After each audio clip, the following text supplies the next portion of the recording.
Record that. Yes, it's all being recorded. What? My shoulders are tired. Oh my gosh. It's not just about the name, but it's about... Hi, guys. Oh my god, we didn't even do an introduction.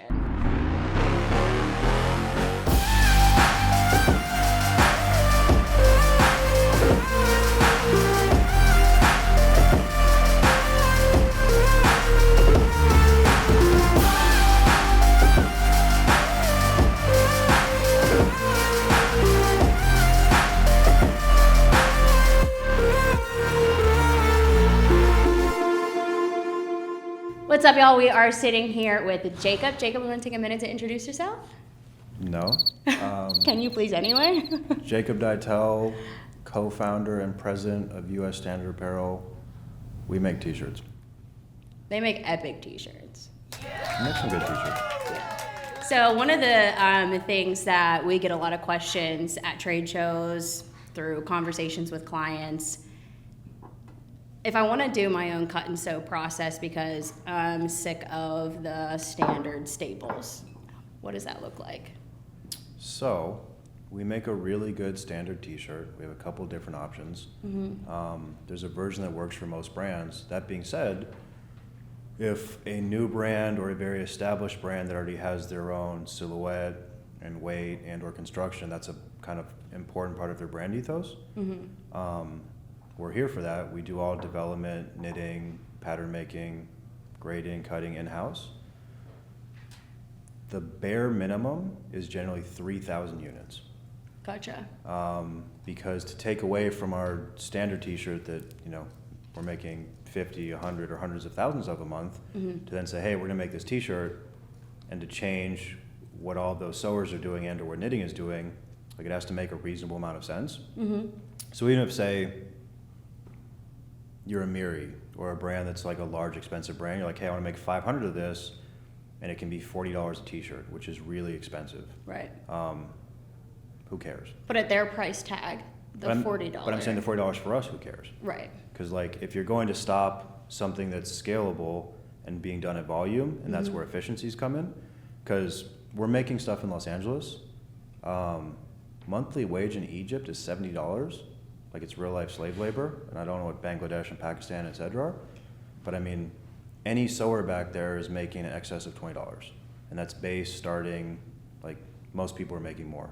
So for us to stop what we're doing and affect like how efficiently we're working, it has to make sense. So fear of God, which is very cool, very interesting, very specific. Of course they need their own t-shirt, but they have to make at least 3,000 for it to make sense. Very rarely a new brand or somebody that I think is interesting or care about. I don't know if people will be familiar with Nick Holiday. He has a brand called Holiday Brand, and very sweet, very interesting, definitely has a lot of potential. If he's like, hey, can I make 1,000 of my shirt, let's figure it out. But that's absolutely the exception, not the norm. Sure. For brands starting out, like, hey, I want to make 300 of my shirt, that's doable, and there are places that do that. We are not the place. That being said, especially if the brand is based on imprintables, you probably don't need your own shirt. Gotcha. And so that's where you guys steer them to the more like cutting edge pieces that you guys offer that are a little bit more elevated than the standard. To our apparel program. Yeah. I mean, to our stock program, like what we produce and the styles we do, because they're all really deeply developed. I mean, a lot of the largest brands in America that are in the streetwear space, the imprintable space, use our blanks, for lack of a better term. They don't need their own shirt. So a lot of times when people are starting out, and also without going too far down the rabbit hole, I started as a brand. And I got really good at making clothing, which is then what led to this, because a lot of people that were friends of mine that wanted help making clothing were like, hey, can you assist with ours? And that was kind of the genesis of this company. That being said, most people don't need their own t-shirt. Did you need your own t-shirt to start? I thought I did. Okay. Yeah, that was that aha moment. Yeah, and it's, at least for us and what we do, it's a much more scalable business if 50 or 100 brands can use your t-shirt and hoodie, if you're making something different for each brand, which is a different business. It's more retail. It's what people want to wear. It's not necessarily that throwaway item that you see. It may be like conferences who are offering swag, right? These are a little bit more elevated, and so people are steering more this way because their customers want that retail look and feel. I very much hope things are steering this way. It's difficult to make apparel in America. California is one of the most prohibitive states in the country to do business, just because of all the costs involving. All that being said, the t-shirt I'm wearing has been washed in excess of 60 times. The sweatpants I'm wearing have been washed in excess of 30 times. The clothing that we produce will last a decade or decades. I mean, it's all 100% cotton, unless we're making something specific that's cotton poly, which we do for larger programs like per their ask. But we knit, cut, and sew 100% cotton garments here in Los Angeles. I mean, these are things that get better with age. These are not throwaway. These are not things that you would get at a concert per se, and a lot of concert merch is now getting more elevated, fortunately. But so much of that is just price point oriented because of how many people have to make money off of something. So I mean, people go to a concert and say, hey, this is a $45 t-shirt, it's fucking crazy. But it's like the artist, the record label, the management company, the venue, like that's why all those costs are there. So you might be paying $45 or $60 for like a throwaway piece of shit tee, excuse my language, but like it's gonna last 2 washes, or a large is gonna turn into a small after 1 wash. Whereas what we're making is more costly, but also like there's dramatically more value. It's a very different thing. Now you say that it's it is difficult to make apparel in California with all the changes in America. Yes, sorry, thank you for the correction. How do you see that trending with all the changes that we're seeing now? Cautiously optimistic that this becomes more of a priority. We're getting a lot more inquiry and attention on that front. That being said, without naming them, one of the largest big box retailers, we've been going through development. They really want to develop a Made in USA program. They very specifically want to develop a Made in USA program for the upcoming Olympics that are going to be in Los Angeles. So we're going through the whole process. We're doing time and action calendars. We're doing pretty intense costing. And they're pressing us like, hey, we need this today. We have meetings. So we get them costing. It's not a huge margin. It's at a reasonable like living wage margin. They're like, we thought it'd be a lot less. We thought it'd be closer to Central America. We knew it'd be a little bit more. And it's like, why would this be the same as Central America? And like, no dig on that. Honduras and El Salvador are like huge centers where a lot of apparel is made. Yep. But this is a different animal, and this is a different wage, and this is a different costing. So, and I'm not talking $20 t-shirts. I mean, I'm talking like $7 t-shirts or $7.50 at scale, and we're making something specific for a huge program. A $7, $7.50 t-shirt is pretty reasonable, all things considered. But then if somebody comes back, and again, one of the largest big box retailers, but they have a directive to make stuff in America, like we need this closer to like 5.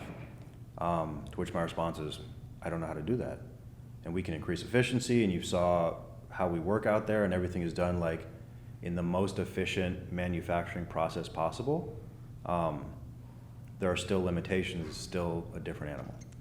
Do you feel like their price point is uneducated? I feel like a big part of this is consumers getting used to things being dirt cheap. And so much of that is like occurred before I was born and happened the last 20, 30, 40, 50 years. And like the rise of Walmart and the rise of Amazon, and I mean, I don't shop at Walmart, but I definitely buy things off Amazon. But if you ever go to an Amazon fulfillment center, it's like robot slave labor. Like none of this is positive for humankind, it's positive for consumerism. And maybe we're getting a little deep here, but like there's no $2 t-shirt. Like the only world in which you get $2 t-shirts was slave labor in gnarly countries where like people are being exploited or children are working. Sure. So I think people have unrealistic expectations, and then in turn, retailers have unrealistic expectations. We're like, hey, we need this t-shirt for $5. I'm just like, I mean, word, me too. Like, if you can get it for $5, I'll buy some. Yeah. Because it's a very different thing. That being said, most things that are really at scale, that are hundreds of thousands or millions of units, it's at a different price point than what makes sense to produce here. And I mean, with tariffs and the changing of that landscape and all the things that come with it, that might change, or he might backtrack next week and like, who cares? So Right. we're cautiously optimistic. We've definitely been scaling up for like all the things that are coming or in development, but TBD. Now, whenever we were in your facility, we saw a lot of like custom garments that were for brands like you mentioned. What are some of those brands? Why do you feel like they're coming to US Standard Apparel? Is it just the overall like brand and energy and vibe that you guys have in the industry that they love working with you guys? No. Or okay, gotcha. So let's go there. I mean, so I think we're just about to hit, or we just hit 6 years in business. We've done no advertising or trade shows for the first 5.5 years. So like any type of exposure is absolutely new. The entire business historically was based off word of mouth. And I say that like not disparagingly, but I don't think people are coming to us because of like brand familiarity. Hopefully that changes in the next year as we have more exposure and or begin to advertise and or attend trade shows. But I think the reason people are coming to us, especially for brands that want their own silhouettes or want to make their own product or want to do it at the highest level, is because we're the best place in the United States for that. We do everything at the highest level, and if you can then reach scale, I mean, we're extremely cost competitive. Now, are there any brands that use what you already just have in stock that are pretty well known? Hundreds. Yeah, hundreds? Yeah. Nice. Like who? I mean, for big ones, and when Stussie's having headaches, they'll use our blanks. When some of the biggest tours in America are having headaches, they'll use our blanks. When I say headaches, I mean supply chain issues. Gotcha. Where they would much rather use something that's, say, $3 from Central America, Asia, but like there's considerations with that, and they're like, in the meantime, we need to fill in all of our blanks. No pun intended. Like they'll use our stock program. Nice. And a lot of larger LA brands in particular are using our t-shirts and hoodies. Yeah, I actually heard of you guys initially before Tim even came to work with you guys from a company in Chicago. Oh, wow. And that was before you guys even started doing trade shows.